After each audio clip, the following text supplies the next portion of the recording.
నాకు కూడా ఎందుకో గుడి నుంచి రాగానే తల తిరిగినట్టు అయ్యింది. మళ్ళీ నెల తప్పావేమో, చెక్ చేసుకోపోయావా? అలాంటిదేం లేదు. నీకు కూడా తలనొప్పిగా అనిపించిందా అని. లేదే.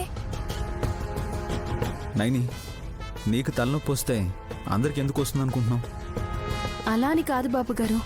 అత్తయ్య వాళ్ళు తెచ్చిన కుంకుమ మీరు నా నుదుటిన పెట్టారు కదా, అది నా ఒంటికి పడకపోవడం వల్ల హెడ్ఏక్ వచ్చిందా, లేకపోతే అందరికీ అలాగే అనిపించిందా అని.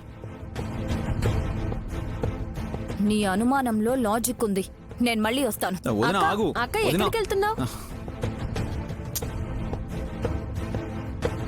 నువ్వు అలా అన్నావు కదా, అమ్మ వాళ్ళని అడగడానికి వెళ్ళినట్టుంది. అయ్యో,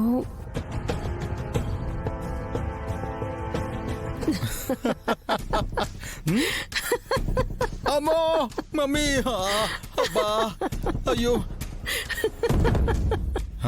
అని ఇలానే కదా విషయాలు ఏడ్చింది. తేలు కుట్టాక చెయ్యి విదిల్చుకుంటూ అమ్మా అని అనగానే నాకు నవ్వొచ్చి అప్పుడు ఆపుకున్నాను గాని ఇప్పుడు ఆగలేనురా. Stop it! ఎందుకలా నవ్వుతున్నారు? నా కొడుకు జోకేస్తే నవ్వుతున్నాను. జోకర్ జోకులు కాకపోతే ఇంకేం వేస్తాడు? బజ్జీలా? ఏంటే జోకర్ అంటున్నావు? Hey, stop there! ఐసే.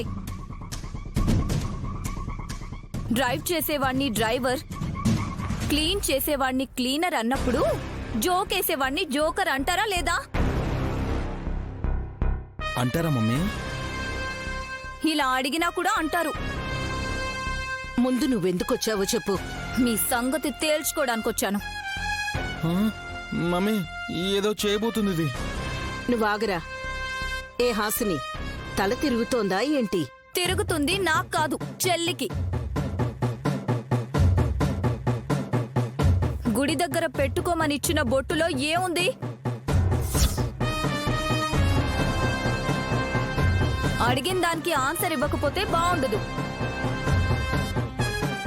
అమ్మవారి కుంకుమలో మహత్వం ఉంటుంది గాని ఇంకేం ఉంటుంది? మత్తు కూడా ఉండొచ్చు. అది చెల్లి నుదుటన పెట్టుకున్నాక అప్పట్నుంచి ఇంటికొచ్చేంత వరకు తలనొప్పిగా అనిపించిందంట. సాయంకాలం స్నానం చేసేంత వరకు ఇబ్బంది పడింది చెల్లి. స్నానం చేశాక దాని పవర్ పోయినట్టే. పవర్ ఏంటి? అదే హాసిని, అమ్మవారి కుంకుమలో ఉండే పవర్ పోయి ఉంటుంది అంటున్నాడు.